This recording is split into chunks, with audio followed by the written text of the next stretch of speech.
los daños, ¿verdad? Entonces ahora no pasó nada. Así que, si ocurriese esa situación, bueno, lo que ustedes han investigado sería cuántas poblaciones, comunidades están llegando, ¿no? Las vamos a conocer. Entonces, por ahí queremos investigar qué características tienen.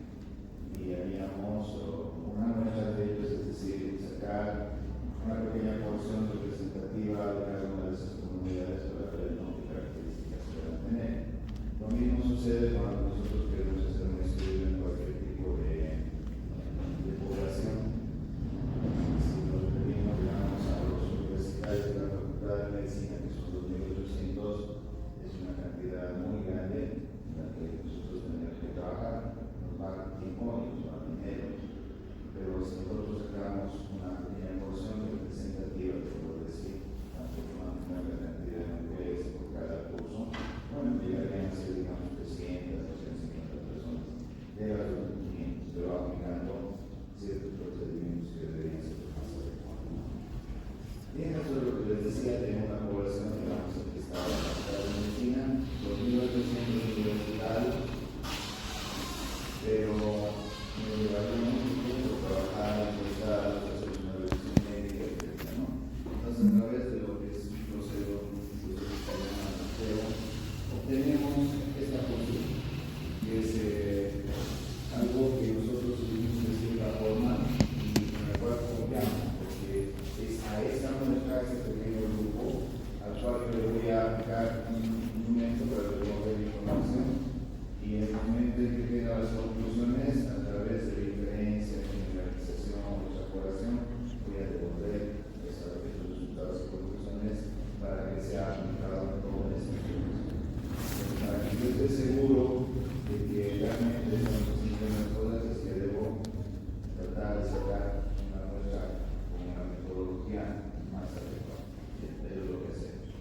Tenemos una población, me interesa solamente trabajar con una partecita porque es una población muy grande. Digamos, la población de Sucre, de 160.000 habitantes, mucho. Entonces, de ahí vemos cómo podríamos sacar de una zona o de todos los distritos una representación y ahí nos da una muestra. Esta muestra está integrada por individuos, las unidades de observación. ¿Sí? Unidades de observación. Entonces, voy a estar hombres y mujeres a los cuales vamos a seleccionar por alguna forma. En cada uno de estos individuos con unidades de observación vamos a colocar variables. El color del pelo, de los ojos, el sexo, el peso, la talla, lo que nos vaya a interesar, y a lo que se denomina variables. Un poco de la nomenclatura que vamos a ir utilizando en la parte estadística es ciertas letras y símbolos de una manera internacional los utilizamos. Por ejemplo, la letra E mayúscula, que significa siempre población. En todos los libros que se encuentran en todo el mundo, cuando hablamos de población, está representada por la E mayúscula. Y cuando estamos hablando de la N minúscula, se denomina trabajos humanos. Entonces, esto es ya reconocimiento internacional.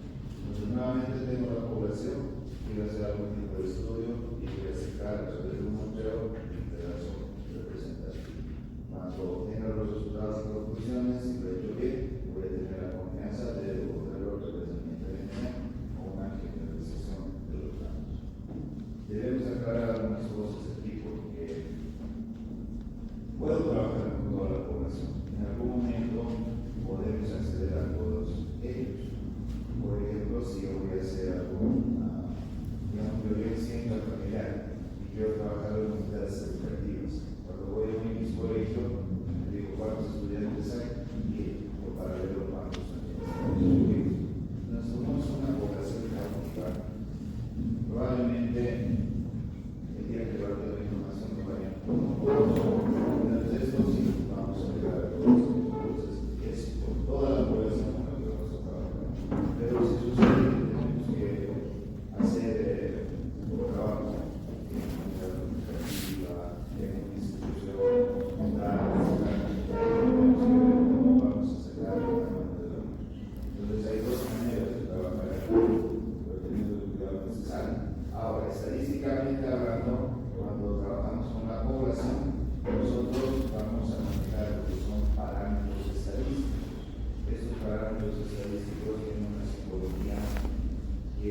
a permitir sacar medidas de centrales, inversiones de otro tipo de cálculos, pero se llaman parámetros cuando yo estoy trabajando con toda la población.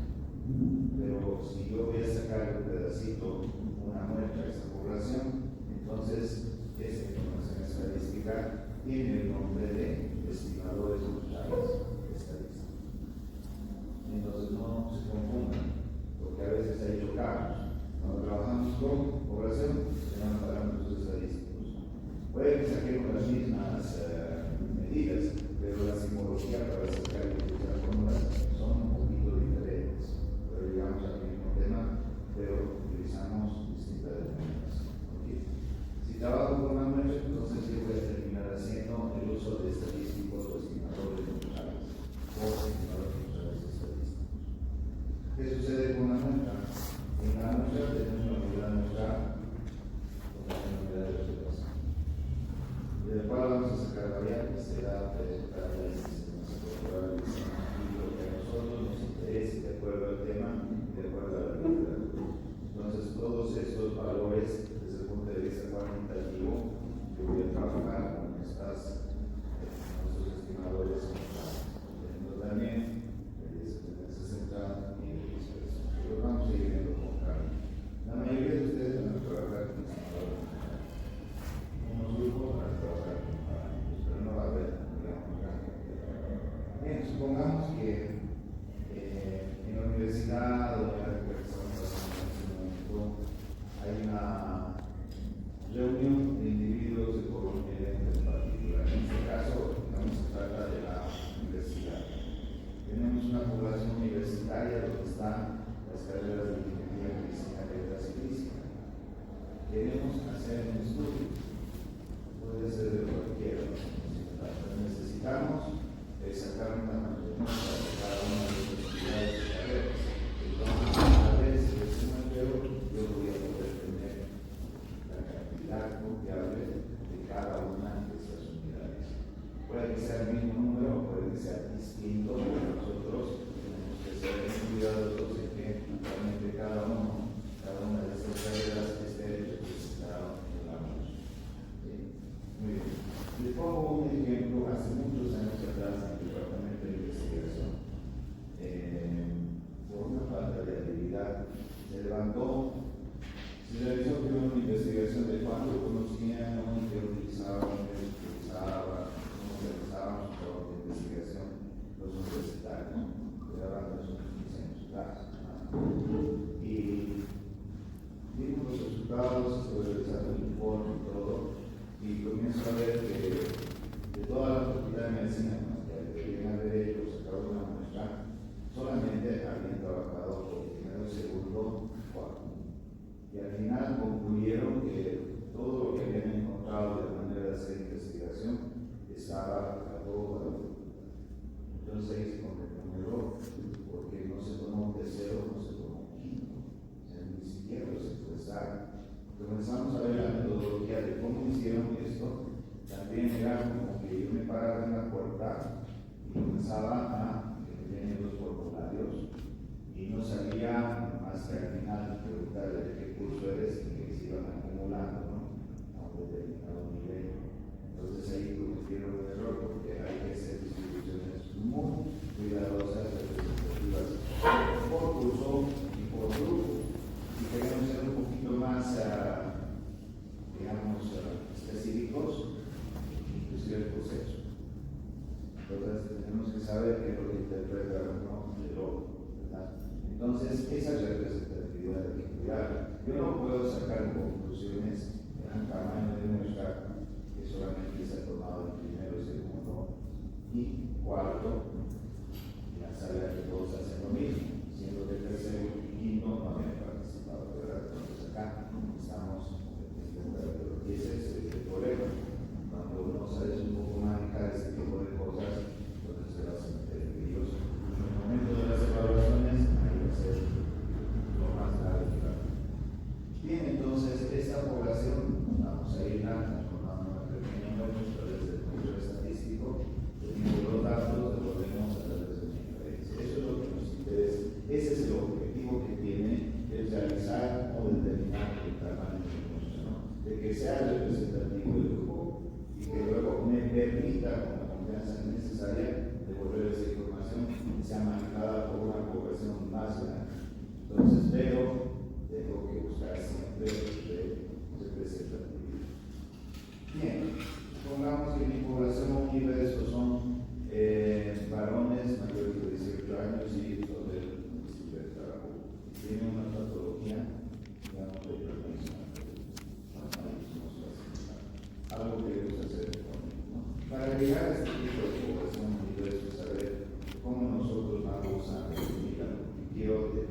exactamente y redactar la población de estudio, entonces tenemos que trabajar conociendo algunos detalles más. Veamos, este es un concepto que antiguamente se manejaba, se cometían muchos errores, porque ustedes verán que dicen, ¿no? Y es muy específica, que dice, está constituida, la población universal está constituida por personas que comparten características culturales, étnicas, relacionadas con la integridad de la alimentación, como les comentaba, ¿verdad? Pero acá se estaba cometiendo un error que vamos a decirlo más adelante. ¿Por qué? Porque nuestra población universal no solo van a ser personas, puede que sean animales, puede que sean plantas, puede que sean objetos, puede que sean documentos. Entonces eso depende de a qué le vamos a dirigir una mirada, de acuerdo a tema para sacar la información. Entonces, esta definición estaba muy precisa, incluso todavía lo mantienen, hace poco, porque dice, no, pero solo puedo usar personas. La población universo en ese momento decían, es un conjunto de individuos que guardan similitud entre sí en los aspectos que son relevantes para los objetivos de investigación. Ahí tenemos. Por ejemplo, aquí llamamos población o universo. Un ejemplo número 1 dice, hemos estudios sobre diabetes mellitus tipo 2. La población es el conjunto de sujetos diabéticos, ¿no? Que tienen la característica común, que define la enfermedad en relación con la edad, la forma de presentación que corresponde. Acá esto se ¿verdad? Porque la literatura te decía que los menores de 18 años tenían diabetes mellitus tipo 1 y la osteoporosis para llevar de diabetes tipo 2 y la diabetes estacional. Entonces así estaba clasificado. Actualmente esto se ha roto porque se está comenzando a ver diabetes mellitus tipo 2 en adolescentes. Es decir, de 11 a 19 años. Y esto lleva a cumplir lo que pasó con la anterior clasificación. Entonces hay que tener mucho cuidado con nuestra ciencia bastante. Si yo quiero hacer un estudio sobre recién nacidos con bajo peso artificial, aquí tenemos características, primero, que son recién nacidos. Es un concepto cabal que llaman recién nacidos. Y que tengan bajo peso artificial. No me interesa el peso normal, no me interesa el peso, me interesa aquellos nacidos con bajo peso. Esos van a integrar en un grupo de investigación. Entonces, esas son las características que yo busco. Lo que también queremos lograr, afinando una buena relación de la población, es que nosotros identifiquemos criterios. ¿Qué criterios? De quiénes van a entrar a mi estudio y a quiénes yo voy a realizar. Se llaman criterios de inclusión. Bien, aquí está lo que les decía. La población universal también puede estar constituida por personas, por animales, por registros médicos, registros de nacimiento, documentos de laboratorio, accidentes viales, entre otros. ¿Sí? Entonces, este es un tema muy interesante. Por ejemplo, para lo que va a ser la actualización que ya se viene, en este mayo, a ustedes los van a someter a unos códigos ustedes, porque les van a ir aplicando una serie de documentos. Entonces, ustedes van a tener que tener una encuesta en relación a lo que es y también lo que van a hacer, los que van a venir a evaluar, es que determinados cursos de los van a seleccionar de cierta forma para que puedan ser sometidos a una evaluación. Ustedes van a evaluar, van a hacer nuestras clases, van a estar con ustedes conversando, pero la mayoría de ellos van a hacer con ustedes. Entonces van a sacar información para que evitamos a los que van a entrar. Pero no se olviden de este detalle.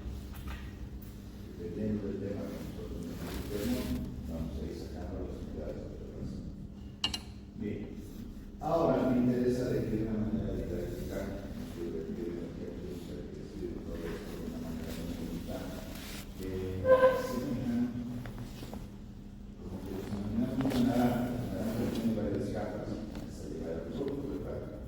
entonces vamos a utilizar, digamos, esta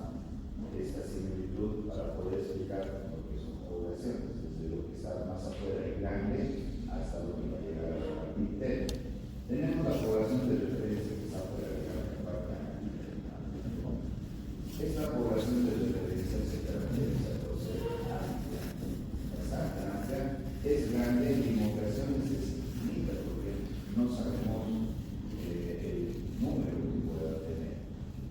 Esto es un poco complicado a veces para nosotros para tomar decisiones, ¿no? Veamos algunos ejemplos. Por ejemplo, mujeres que quizás tienen similar son un gran número. Puede que en el momento de ser mucho sepamos pancera, pero en el momento de ir, querer trabajar con ellos, pues exactamente cuántos, ¿no? Pacientes con diabetes en el municipio de su uno, dos, y la gestacional. Tampoco sabemos porque hay muchos servicios de salud públicos, privados, de otros que se dedican a pero que están identificados. Pacientes drogodependientes en el departamento de trabajo. Tampoco hay un censo de eso, ¿verdad? Personal de salud en Bolivia. Antes se sabía cuántos egresaban anualmente, porque se veían más facultades de salud abierta, pero ahora hay privadas, hay institutos, no sé qué, los cuales hacen graduar una cantidad mayor que les está registrados. Y estudiantes universitarios de la San Francisco Javier. Aquí si bien tenemos el número, es muy alto. 55.000 a 60.000 estudiantes actualmente tenemos en la San Francisco. Bien, tenemos esa cubierta y nos enfrentamos a la siguiente capa. Y la siguiente capa se llama población blanca. Y acá esta población blanca también tiene ciertas características. Imitan, o sea, tengo características más particulares, por ejemplo, hallazgos clínicos y demográficos. Entonces, esa población ya es también la que se puede generalizar o extrapolar los datos. Supongamos acá tenemos una población blanco que son niños menores de 5 años, los cuales tienen un hallazgo clínico que es de 840 y el hallazgo o digamos el dato demográfico que son de colonos. Entonces ya sabemos que nos estamos identificando en ciertos lugares. Sabemos de qué grupo etario estamos trabajando y qué característica clínica y de dónde son importantes, ¿no? Entonces, esos son los detalles que nos van a permitir solo trabajar con ellos y no tomar en cuenta a niños de otros municipios como los otros. Veamos el ejemplo. Vamos a ir armando estos ejemplos poco a poco y la redacción final es lo que no interesa que ustedes saben. Por ejemplo, mujeres yuquisaqueñas en edad reproductiva con enfermedad de higiene inflamatoria. Este es el hallazgo. Pacientes con diabetes tipo 2 o los grados de tipo 2 en el municipio de Sucre. Hemos reducido ¿no? Pacientes drogodependientes que consumen solo marihuana en el departamento de Chile. No otro tipo de sustancias.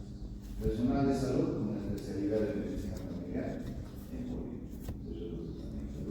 Y estudiantes universitarios de la San Francisco Javier del internado rotatorio.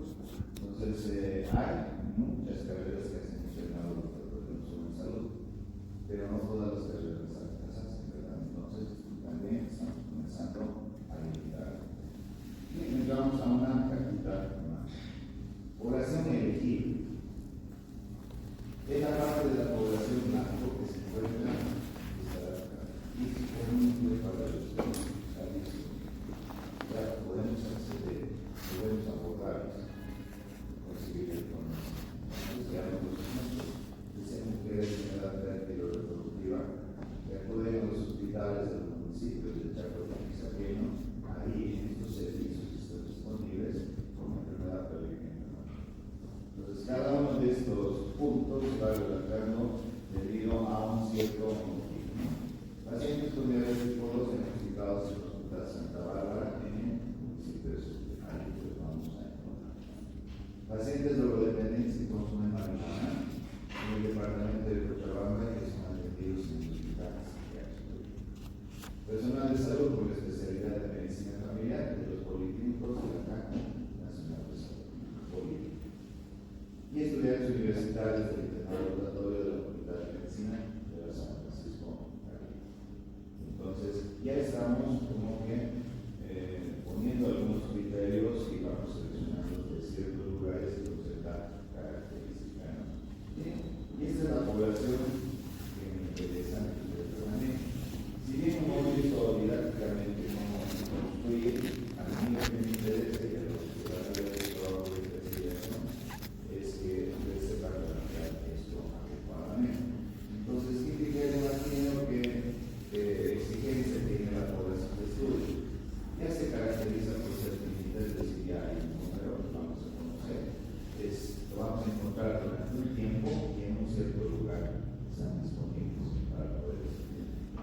Entonces, ya sabemos el número, ya sabemos en qué momento los vamos a ir a encontrar y en qué lugar los vamos a.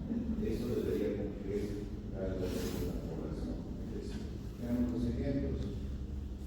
Mujeres en edad de reproductiva que acuden a los hospitales de los municipios de Chaco y Pizaqueño con enfermedad crónica inflamatoria en el periodo comprendido del 1 de enero del 2007 al 31 de diciembre del 2025. Pacientes con diabetes tipo 2 diagnosticadas en el Hospital Santa Bárbara en el municipio de Sucre en el 2007.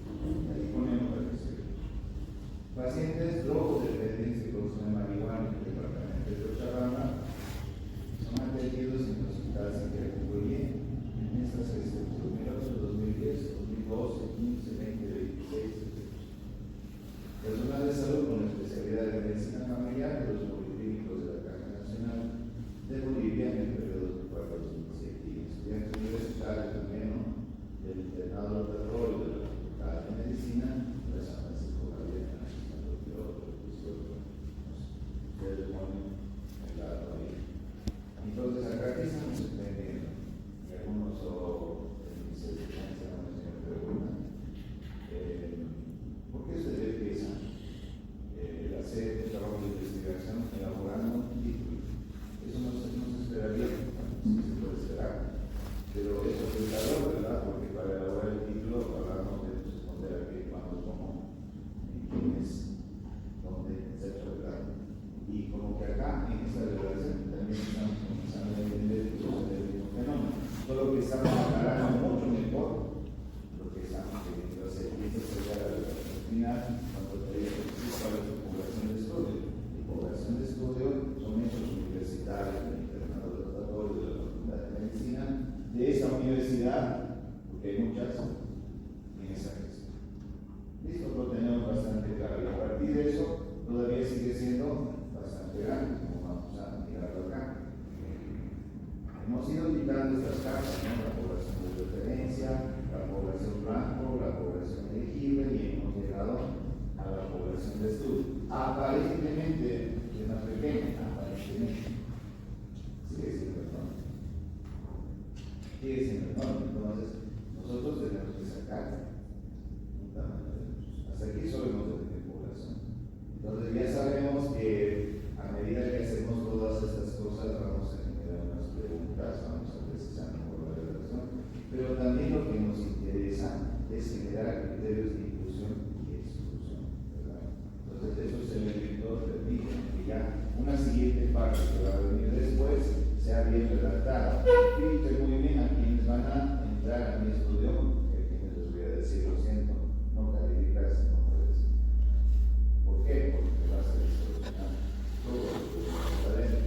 Como si yo quiera trabajar en colegio con esos niños menores de 5 años, pero no llego al número, entonces bueno, invitamos a los de 7, 8, 9 años que vayan a completar los espacios. Eso está mal.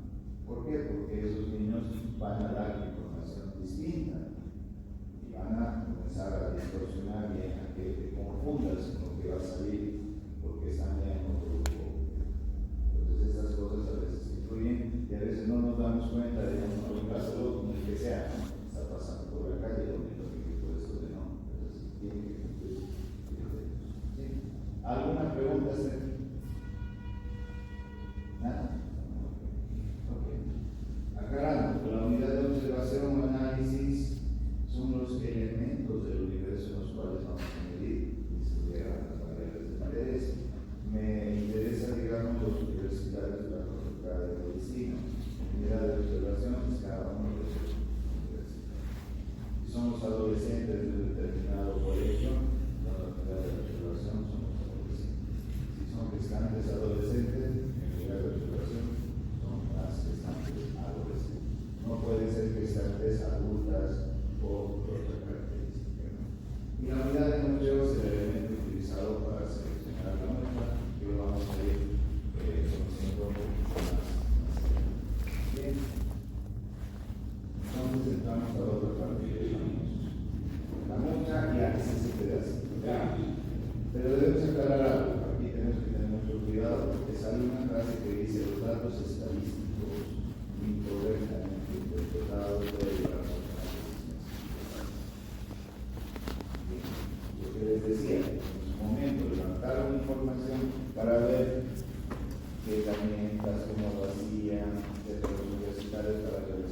investigaciones y sacan las conclusiones y las comienzan a hacer conocer.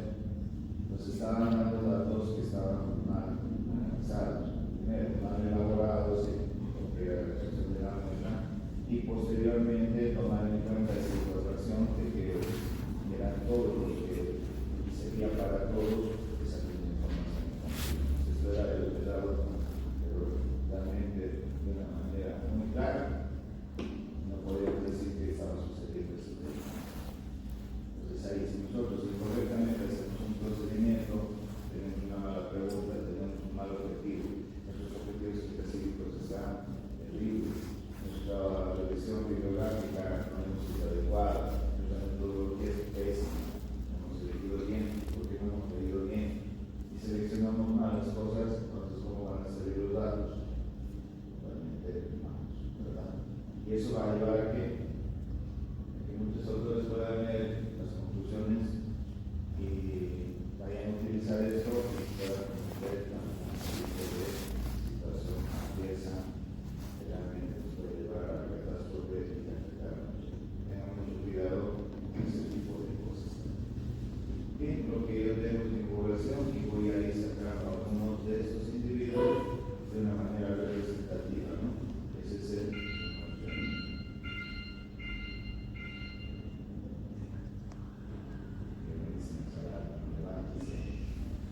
bien, tenemos nuestra población universo que es exactamente así.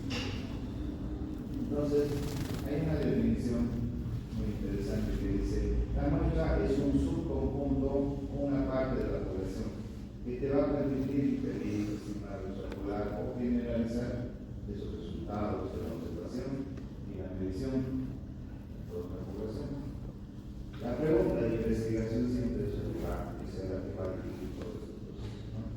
Y una de las condiciones para encontrar respuestas a la pregunta es seleccionar adecuadamente la muestra que vamos a hacer. Si bien hemos armado toda la metodología, tenemos objetivos generales y específicos, ¿de quiénes vamos a sacar esa información? De las unidades de personas, animales, vegetales, plantas, documentos.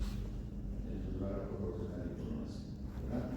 Entonces, si logramos eso, pues vamos a poder responder la pregunta de investigación.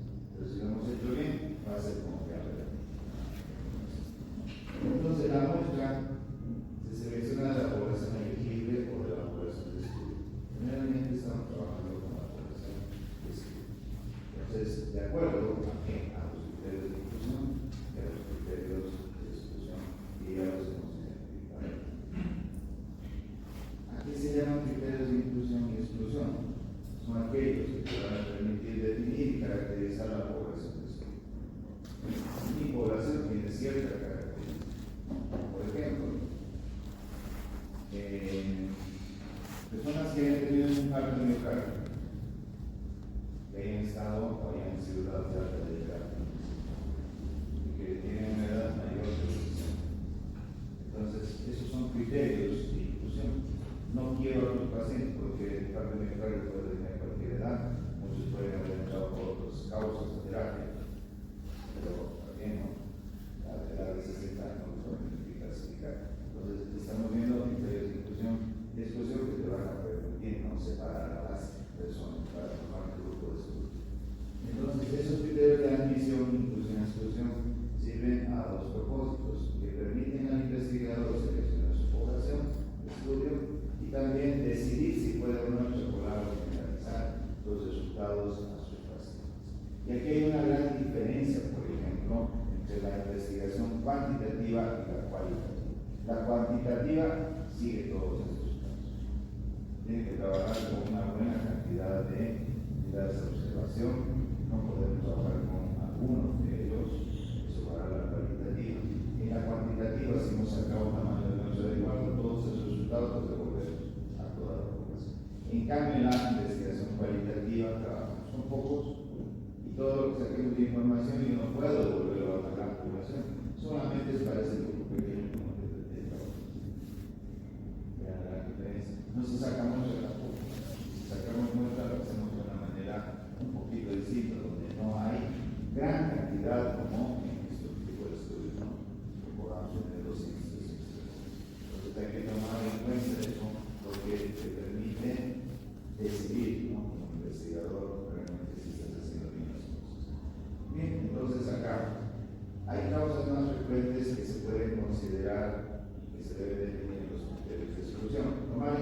lo siguiente: hay indicaciones de carácter ético, ¿verdad? Ahí nos ponemos a pensar en los principios: respeto, autonomía, justicia, beneficencia y no maleficencia. Entonces, en ese punto tenemos que jugar muy bien a quienes van a ser limitados para entrar en el estudio, por parte de los mismos individuos o las unidades de observación, como por parte de nosotros. Ahora, ¿qué pasa con una segunda? Que dice pacientes que no desean ser parte del estudio, también su autonomía, ¿verdad? Pero acá probablemente yo voy a su casa, converso con él, decide participar en esta expresión, yo voy haciendo preguntas o haciendo algunos estudios y se incomoda y dice: no, yo no quiero. Usted me dice. O algunos inicialmente lo que van a hacer es: no quiero, no voy a participar. Y otros ni siquiera te abren la puerta, ¿verdad? Te lanzan al perro. Lo vean ahí. Y ahora, ¿qué sucede en los estudios longitudinales prospectivos? Hay una alta probabilidad de pertenencia. Si a ustedes, por ejemplo, los meto a mi estudio, quiero ver el estado de salud anual de ustedes hasta que termine la carrera, ¿no? ¿En qué condiciones han llegado aquí, ¿no? ¿En buenas o malas? Pero en el camino, ¿qué va a suceder? Muchos de ustedes puede que se retiren de la carrera, otros que cambien de lugar de medicina, se vayan a otro lugar, ¿no? Otros que puede que fallezcan por alguna situación. Entonces, esa pérdida hace que en mí el número de muestras disminuya y pone en peligro la confiabilidad. Entonces, cuando hacemos ese tipo de estudios, lo que tenemos que hacer es sacar el tamaño de muestra y calcular un 10% más sobre ese valor. ¿Para qué? Para que ese 10% me sirva de reemplazo. Si se retira uno, pero que tenga las mismas características, ¿no? Lo voy a repetir. Si se retiran varios, esa cantidad voy a poder subir. Y no voy a bajar el tamaño de muestra, porque si bajo el tamaño de muestra, estoy poniendo el riesgo por la investigación, sobre todo los competitivos. Sí, muy bien. Hay un objetivo en la muestra que es obtener una población que te permita generalizar los resultados de estudios a personas que comparten las características de interés pero que no estuvieron involucradas en el desarrollo del mismo. Facultad de Medicina, no, 2800, saco el tamaño de muestra, 300, digamos, y aplico un formulario para saber la prevalencia del consumo de tabaco. En mi muestra me sabe que es el 70% consume tabaco. Entonces, si ese cambio en la muestra, voy a devolver ese dato a toda la facultad de medicina y podemos generalizar de que el 70% de nuestros universitarios en la facultad consumen tabaco. Sí, pero teniendo cuidado de que eso es orientado. Entonces, pero algunos dirán: yo no he participado en el estudio, incluso no lo hice, ¿no? Si hay ese tipo de debilidades, entonces no vamos a poder generalizar, no vamos a cumplir. Entonces, es importante tener la seguridad de que este proceso de selección de sujetos, producción y desarrollo del protocolo tiene la calidad suficiente para que los resultados sean altamente confiables. Ahí está una gran pregunta: ¿cómo yo voy a confiar en lo que tú acabas de sacar como resultados y conclusiones? ¿No? De que tú afirmas de que el paracetamol es un mejor anticonceptivo, por ahí me están queriendo ese producto como una nueva función. Entonces tenemos que estar seguros para aceptar que es un excelente anticonceptivo. Tenemos que ver lo han hecho bien en todos los procesos. Lo han hecho bien, cada uno de los pasos podríamos ver, ¿no? Pero también tenemos que hacer la duda de lo que dice la evidencia. Pero allá nosotros tenemos que ser muy cuidadosos. Esto sí se debe cumplir para que les crean todo lo que están haciendo. Otros elementos que nosotros tenemos que saber es que cuando presentamos un trabajo a un grupo de científicos que estamos mostrando los resultados, va a haber alguien de ahí que va a levantar su manito y les va a decir: ¿cómo cuidarse la validez interna y externa de tu estudio? Entonces, esto es bien cuidadoso de trabajar. Contempla no solo el tamaño de la muestra, sino contempla que yo haya empezado desde el inicio bastante bien y redacte cada punto adecuadamente, porque dice: ¿cómo cuido la validez interna? Esa validez interna nos muestra que las selección de sujetos con otros aspectos del estudio, asignemos a grupos, por no sé qué características, están libres de sesgos o errores sistemáticos.